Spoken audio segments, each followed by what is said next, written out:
my name's Tim Goddard. Here we are at Brick Live 2016. These are some of my spacey builds that I've put together, bought here. This is a new model I've not put up online yet. It's called the Zyklon 6. It's based on the 1990s Ice Planet theme set, the Zyklon 4. It was a different name in the States, but Zyklon 4 in the UK, so I've gone with Zyklon 6. I've built a few iterations of this ship before, but this is the biggest with the most detail so far. I'll demonstrate a few of the details for you. So both these cockpit pieces come out, wings unfold, and they can go on a separate little mission. Got little doors at the back. There's a second door there, so there's two doors, airlock system. On the top, we have the satellite launcher. Rocket comes out the top, satellite comes off. That's just like the original sets. They were quite based around the satellite feature, so I've made sure that goes in. This is something that's not the original set. Underneath, got the control room, got all the various Ice Planet gear, what have you. Commander Bear sitting in control in the control chair. Got another set of double doors that goes through into the vehicle storage bay at the back. Back doors open up, ramp comes out, and the vehicle can slide out the back. So that's pretty much the functionality. It also comes apart in the middle like the original, so you can have two different great big ships. It's been a real pleasure to build this one. It's taken me about 4 months altogether.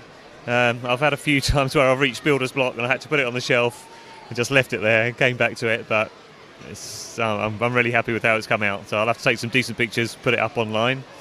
This is my next ship. This is only just finished a couple of days before I came here. This is my Vic Viper for November, coming up soon. It's M-Tron theme. It's just about qualifies as a Vic Viper. It's got the three fins at the back. It's got a nice insecty appearance. It's got some nice structure underneath, which sort of I didn't have originally, but the wings are a bit flimsy, so I added that in afterwards, and I'm really happy with how that's come out. And then we'll move on to the Goliath. This is my Space Police 1 themed dropship. I've had this has gone through quite a few shows now, but it's always proved popular with the kids at shows. They really love it. It's got a bit of functionality. You can see inside the cockpit, and of course the captain's got a big wheel at the front there, as obviously you need in space.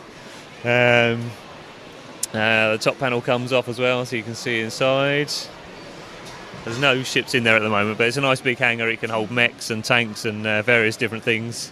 It's what the Space Police use to take down their vehicles down to a planet's surface. I've got all the backstory.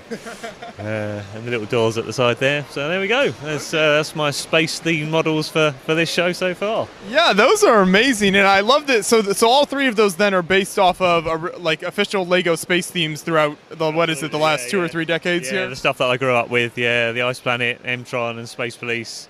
I love all the space, all classic space, all the way through to Sparius and a little bit beyond as well. And I use that in the book that I've produced with Pete Reed as well, Lego Space. Hopefully a lot of your viewers will have seen the book and may even have the book. It's been around for a few years now, but it's a wonderful work, and we put a lot of work and effort into it. It's got instructions, it's a storybook. Some of our friends as well took the pictures, Ian and Chris.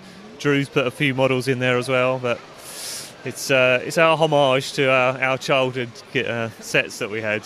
Yeah, that's really neat. And so then when you start on maybe a big spaceship like this one, where do you usually start with that? Is there a particular area that you then build out from, or how does that work? Yeah, well, this one was a bit different. Normally I will start with even a big spaceship, start at the front and work my way back. But this one, because I knew it was going to be quite a structural work, I've got a Technic frame on the inside. It's an irregular hexagon, the inside shape. So that was really the big challenge at the start. So I built the framework. Once I had the framework, then all the panelling came on after that. It sort of a lot of the panelling was built in sections, and it all connects in, and a lot of the bodywork sort of hangs down. But that was a bit unusual for me. A nice challenge.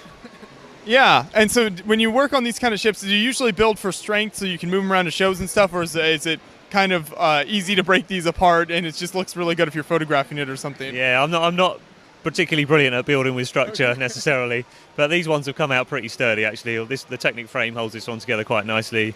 This one does come apart into sections. I pull the wings off to get it in a box. because they're quite big, just getting them into boxes can be quite a challenge. A few bits come off this one as well before it'll actually physically fit in a crate so I can transport it around. Okay. Yeah, well, those turned out great. I appreciate you taking the time to talk with me about them. Thank you. Thank you. Cheers.